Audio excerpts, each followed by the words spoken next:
স্থানীয়দের মোবাইলে নেয়া ভিডিও ফুটেজে দেখা যায় সাবেক ছাত্রলীগ নেতার কয়েকশো সমর্থক জোটবদ্ধ হয়ে প্রধান ফটক দিয়ে থানার মধ্যে ঢুকে পড়ে এবং পুলিশের ওপর ইটপাটকেল নিক্ষেপ করতে থাকে।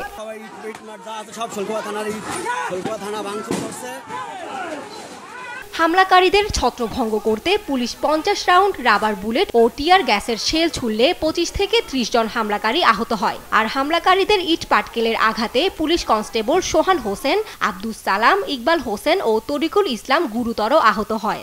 তাদের শৈলকুপা ও ঝিনাইদহ সদর হাসপাতালে ভর্তি করা হয়েছে।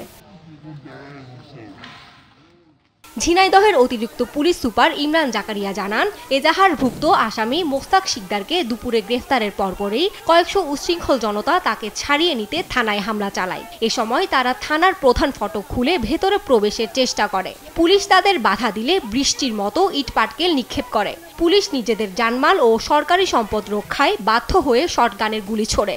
গেটের বাইরে থেকে তারা প্রচুর পরিমাণে ইট পাটকেল এবং লাঠি সোটা সহ বিভিন্ন জিনিসপত্র আমাদের ফোর্সের দিকে উদ্দেশ্য করে তারা ছুড়ে মারে।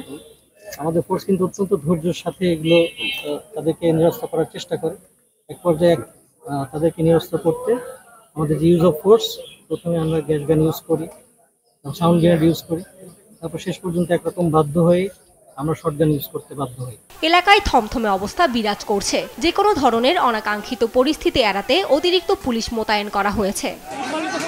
নিউজ ডেস্ক, দেশ টিভি।